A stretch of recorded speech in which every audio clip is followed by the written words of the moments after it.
Paz do Senhor, meus irmãos, graças a Deus. Hoje, nossa lição de número 8. O nosso tema é o ministério de evangelista. É claro, meus irmãos, nessa lição nós vamos ver ou entender exatamente o porquê do evangelista. Claro, o nome já diz, evangelizar, ganhar almas, pregar o evangelho, ser aquela pessoa que prega a palavra, que até mesmo ensina a palavra, aquela pessoa que ganha almas para o reino de Deus. Irmãos, aí vai dizer, não, mas eu conheço evangelistas que ficam só em cima do púlpito parado sem fazer nada. É, exatamente, também existem esses também, com certeza, claro, e que às vezes é só pelo título, né, de ser evangelista, só pela posição eclesiástica, mas se a pessoa soubesse realmente qual é a finalidade de um evangelista e qual que é a responsabilidade que o evangelista tem, provavelmente, eu creio, meus irmãos, se ela soubesse o peso espiritual que é, ela não aceitaria isso se não fosse realmente um chamado da pessoa. Então hoje você pode dizer, mas muitos evangelistas só têm o título e não faz nada. Eu creio, eu concordo também, eu acredito que tem. E claro, a gente não pode julgar. E claro, alguns são um nepotismo, né? Que é família da família da família, que leva a como se o título fosse bonito e pomposo e não visse qual que é o peso que é espiritual em cima daquela posição eclesiástica. Mas aqui no nosso textuário que está em 2 Timóteo capítulo 4, versículo 5, diz assim: mas tu se sobra em tudo, sofre as aflições, faz a obra de um evangelista, cumpre o teu ministério. Então o apóstolo Paulo estava dizendo para Timóteo, né, escreveu a carta a Timóteo, exortando e o ensinando acerca de como ele deveria proceder para que ele pudesse cumprir o seu ministério. Cumpre o seu ministério, ó, foge dessas coisas. Ser sóbrio, meus irmãos, não está embriagado. Tanto na questão do álcool em si, de tomar muito, de consumir muito álcool, quando a questão a gente também coloca o espiritual de não estar embriagado com as coisas desta vida. Porque quem está embriagado não está sóbrio, não está seguro de si mesmo. Então tem essa questão. Nossa verdade prática, o evangelista proclama o pleno evangelho de Cristo com ousadia, é arauto de Deus no mundo. Irmãos, evangelhos, evangelista, evangelismo. O evangelista, ele propaga as boas novas do evangelho. O que é o evangelho? É o Senhor Jesus, o Cristo, o Deus Todo-Poderoso. Este nós temos que entender.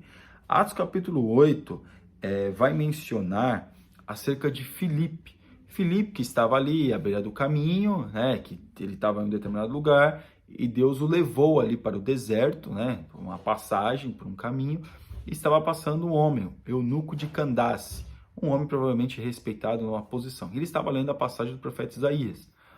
E a carruagem estava andando, e Filipe começou a correr do lado da carruagem, que é onde estava aquele homem, ao qual Deus mandou que Filipe estava ali, mandou estar ali. Claro, tem muita coisa que a gente pode falar sobre isso, mas nós vemos que Deus levou Filipe ao deserto para ficar naquele caminho por causa de uma alma, ou seja, o evangelista não é também para pregar somente em grandes concentrações, que também é bom, mas também em pequenas e para uma alma. O evangelista, ele, como diz um certo pregador, ele conta cadeiras, né? Ele conta cadeiras, ou seja, cada vez que ele vai trazendo uma alma, tem que ser uma cadeira a mais que precisa ser colocada para que essa alma possa se assentar. Então nós vemos, irmãos, que quando Filipe ele começou, correu atrás da carruagem e perguntou para aquele homem que ele estava lendo, ele falou, estou lendo o profeta Isaías, não consigo entender.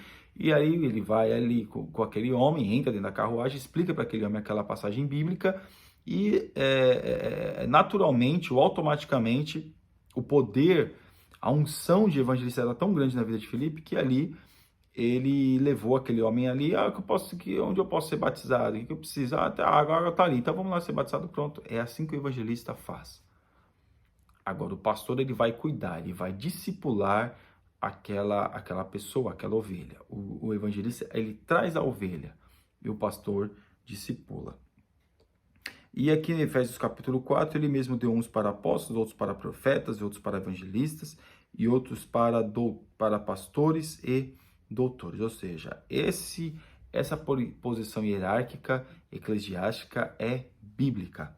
Amém? Nossa introdução. O ministério de evangelista é dado por Deus à igreja como um dom valioso. Por isso, hoje estudaremos procurando vislumbrar como o Senhor Jesus o considerou e como esse dom ministerial por Deus concedido é tratado no Novo Testamento, bem como sua destacada operação nas igrejas de Corinto e Éfeso, né? Irmãos, para se chegar a determinadas coisas e para fazer algumas também coisas, é necessário que alguém venha se dispor a que isso possa ser feito. E quem faz isso é o evangelista. Mas você vai dizer, mas tem muitos pastores que estão pregando, sim, meus irmãos, muitos pastores estão pregando, muitos pastores estão ganhando almas, e seus pastores itinerantes que pregam em várias igrejas, ganhando almas, sim, eles estão exercendo o ministério que de evangelista, porque o pastor ele tem que ficar na igreja cuidando das ovelhas, também às vezes vai, prega em uma outra igreja, mas quem faz este trabalho é o evangelista, amém? Tópico 1, Jesus envia os 70, são poucos os que anunciam. Quando Jesus enviou os 70 para anunciar as boas novas do reino de Deus, na região da Galileia, ele asseverou, grande é, em verdade, a seara, mas os obreiros são poucos. Ou seja, tem sempre menos pessoas do que propriamente precisa. Jesus disse isso, que se dispõe verdadeiramente a pregar o evangelho. Irmão, pregar o evangelho não é somente com palavras, e sim com atitudes. Todos nós podemos exercer, sim, a função de evangelista em pregar o evangelho com as nossas obras, com os nossos exemplos, com a nossa vida. Essa é a maior pregação que alguém pode ouvir. Enviados para meios de lobos, proclamar o evangelho no mundo, contrário à mensagem do reino de Deus, certamente levaria os arautos de Cristo a serem perseguidos. E é claro, meus irmãos, a tradição judaica e os fariseus, os saduceus e outras linhas de pensamento, né, que assim podemos dizer, claro, era contrária a uma nova, vai surgir, tá? E quando Jesus começa a pregar, começa a desenvolver muito rápido a sua mensagem, começa a se propagar muito rápido. E claro, eles ficaram com medo e ficaram temerosos no caso, a mensagem de Jesus tragar, né? Trazer os seus adeptos, né? Como assim as igrejas ainda hoje? Tem muitas igrejas evangélicas que ficam com medo de perder membros para outra igreja evangélica. Às vezes igreja do mesmo ministério, do mesmo bairro, do mesmo setor, né? Fica com medo de perder aquele ou aquele membro. Não, a igreja é de Deus. Nós temos que fazer a vontade de Deus. Mas aqui era a questão de mudar a doutrina, de mudar o ensinamento e a pessoa deixar a fé em Cristo para voltar ou seguir novas ou outras doutrinas. Os sinais e as maravilhas confirmam a palavra. Os 70 discípulos receberam poder em nome de Jesus para pregar a mensagem do reino de Deus com graça. Jesus, claro, falou para eles que eles teriam poder para pregar o evangelho, que eles pisariam em serpentes, que eles expulsariam os demônios, e exatamente por baixo, né? Que por cima está a bênção, eles estavam por baixo da bênção de Deus e da bênção do Senhor Jesus, eles foram e realmente Deus os usou para fazer esses sinais e maravilhas. Aqui nós temos uma parte aqui que fala sobre 3 evangelistas abençoados, John Wesley, Charles Finney e David Wilkerson, que são exemplos de ganhadores de almas. O evangelista é um ganhador de almas. Amém? O evangelista é um ganhador de almas. Não é apenas um título, não é apenas uma separação para a consagração na igreja, mas sim um ganhador de almas. Todos nós temos a responsabilidade de ganhar almas. Todos nós temos. Essa é uma responsabilidade que é dada para todos. Mas o evangelista, ele é diferenciado no sentido de quê? Que ele tem que buscar mais, se preparar mais, porque a responsabilidade espiritual é maior. Amém? Parte 2, tópico 2, a grande comissão. O alcance da grande comissão. A ordem dada por Jesus aos seus discípulos após a sua ressurreição foi: ensinar todas as nações, batizando em nome do Pai, do Filho e do Espírito Santo, ensinando-nos a guardar todas as coisas que eu vos tenho mandado. Então, a obrigação, eu digo como uma obrigação da igreja, uma obrigação principalmente dos evangelistas, é propagar o reino de Deus, é pregar o evangelho, não somente com palavras, mas com atitudes. Não adianta o evangelista ser uma bênção em cima do púlpito, nós estamos falando de evangelista, ser uma bênção, pregar muito, ou não sei o que, homem abençoado, mas a sua casa, a sua família não está de acordo com aquilo que ele está pregando. De acordo no sentido de que ele aparenta ser uma coisa em casa, é totalmente diferente, meus irmãos. Parece que é só bom do lado de fora da casa, mas do lado de dentro é um homem terrível. Amém? O mundo está dividido em dois grupos. Quem crer e for batizado será salvo, mas quem não crer será condenado. Eu estou citando algumas coisas aqui dos discípulos e também das coisas do dia a dia. Então o mundo é dividido em aqueles que creem, os que são salvos e os não salvos. Agora não falo de povos, irmãos. Nós estamos falando de grupos.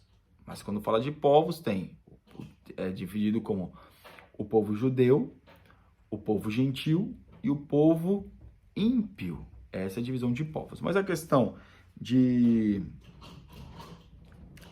aqui de pessoas, né, no caso, né, de grupos, o grupo é esse: os salvos e os não salvos. O evangelista, ele não descansa no sentido porque ele quer cada vez mais almas para Cristo, cada vez mais alcançar as pessoas para Jesus, cada vez mais trazer a pessoa a reflexão acerca da sua vida, da sua natureza, da sua situação, para trazer para Jesus. Amém? A grande comissão hoje. A tarefa da evangelização do mundo está inacabada. Apenas 33% da população mundial é composta por cristãos das várias confissões de fé. Há regiões em que o número de cristãos está diminuindo, como na Europa. Se nós pegarmos, meus irmãos, a Ásia, onde tem países como Índia, países como China, países como a Mongólia, países como muitos países ali que estão ali no Oriente, né? Nós vemos que mais da metade da população mundial está ali. Uma das únicos países ali que são países cristãos, né? São a Coreia do Sul, que é um país cristão, que tem muita igreja evangélica, inclusive a maior igreja, ou era a maior igreja do mundo, a igreja do Paul Ying-cho, está lá, que é uma grande igreja, uma igreja enorme. Então nós vemos que lá tem ainda. Mas nós vemos muitos povos, irmãos, 33% da população, quando diz cristã, não está dizendo evangélica, mas pode estar incluindo também os católicos, porque a grande maioria dos países orientais tem na sua, vamos dizer assim, na sua essência, o budismo. Como a sua, algumas dizem que não é religião, é um modelo de vida, mas é uma religião sim, nós entendemos como uma religião. E também nós vemos na Índia. Para ter uma ideia, meus irmãos, 1 bilhão e 350 milhões de pessoas. Na Índia, 1 bilhão e quase 400 milhões de pessoas, salvo engano. Na China, irmãos, já dá aí, só aí, já dá quase 3 bilhões de pessoas. Fora outros países que são tipo de países como muçulmanos, como o Cazaquistão, como o Uzbequistão, como aqueles países ali que estão próximos ali, que pode ser tido como países do Oriente. Então veja que quando nós olhamos para o Brasil, quando nós olhamos alguns países da América Latina ou da América do Sul, nós vemos que tem muito evangélico, que tem muita igreja. Porém, quando nós olhamos para esses países, nós vemos, meus irmãos, que a maior população é no Oriente, no Oriente, é na Ásia, onde a população é maior. E aqui, quando ele fala aqui da Europa, eu, como os irmãos sabem, eu moro aqui em Portugal, realmente esse dado é um dado mesmo, verdadeiro. Por quê? Porque muitas igrejas, principalmente igrejas que eram protestantes, como a igreja da Inglaterra, como a igreja na Holanda, as igrejas na Holanda, a igreja na Suíça, meus irmãos, que são berço do protestantismo, igrejas na Alemanha fecharam as portas, já não são mais igrejas, são colocadas como países pós-cristãos.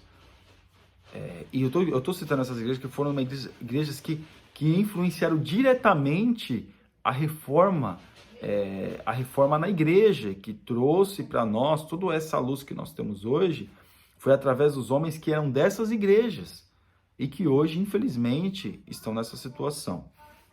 Aqui em Portugal ainda há muitas igrejas de brasileiros que pregam, que falam acerca do reino de Deus, isso tem ajudado muito. Mas ainda o índice é muito baixo, porque aqui também tem muito muçulmano, tem muitas pessoas do Oriente, do Oriente, da Índia, tem muitos hinduístas aqui que são os da Índia, então veja que é difícil. O Brasil, cada esquina tem uma igreja. Aqui na Europa, principalmente no Brasil, no país que eu estou, que é Portugal, que a gente tem muito brasileiro, não essa é a realidade. Amém? O dom ministerial de evangelista, o conceito de evangelista. O termo evangelista deriva do verbo grego evangelizo, isto é, transmitir boas novas. Então, como é que estamos falando, meus irmãos? O evangelista, ele propaga o evangelho, ele fala acerca do evangelho. Ele tem isso como a sua essência para falar acerca do evangelho. Ele estuda, ele busca, ele procura conhecer e ele procura ganhar almas. Esse é o papel do evangelista. O papel de evangelista, O evangelista é, por excelência, o pregador das boas novas de salvação. O evangelista, meus irmãos, não é aquela pessoa que vai discipular a outra, como eu já disse, mas sim aquela pessoa que vai pregar, a pessoa vai aceitar Jesus, ela vai ser cuidada, sim, pelo pastor e pelos obreiros. Claro, se tiver um evangelista na igreja ali e tal, vai cuidar, mas o papel central do evangelista é pregar e ganhar almas, e ganhar um ganhador de almas nato. Todos nós temos que ganhar almas, mas o evangelista, a unção que ele recebe tem essa finalidade. A finalidade do ministério do evangelista, eu estou citando algumas coisas já antecipando, né?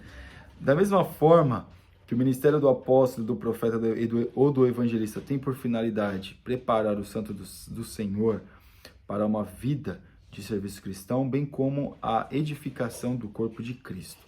Então o evangelista, ele ganha almas e ele também exorta para que o corpo de Cristo venha ser cada vez mais abençoado e abençoador. Essa tem que ser a mentalidade, pregar o evangelho como uma coisa verdadeira, como uma coisa abençoada. Não é aqueles fogo estranho, mas sim pregar a palavra na sua essência. Essa tem que ser o papel e a finalidade do evangelista. Amém? O dom ministerial de evangelista é concebido por Deus a algumas pessoas. Essa é a nossa conclusão. Conforme o propósito do Espírito Santo para o fortalecimento e edificação das igrejas locais. Isso, porém, não significa desobrigar os crentes individualmente do labor da evangelização, né? Como eu já disse, todos nós temos a responsabilidade de sermos ganhadores de almas. Amém? Você que não é inscrito no nosso canal está convidadíssimo a se inscrever e que Deus te abençoe em nome de Jesus. Fique na paz.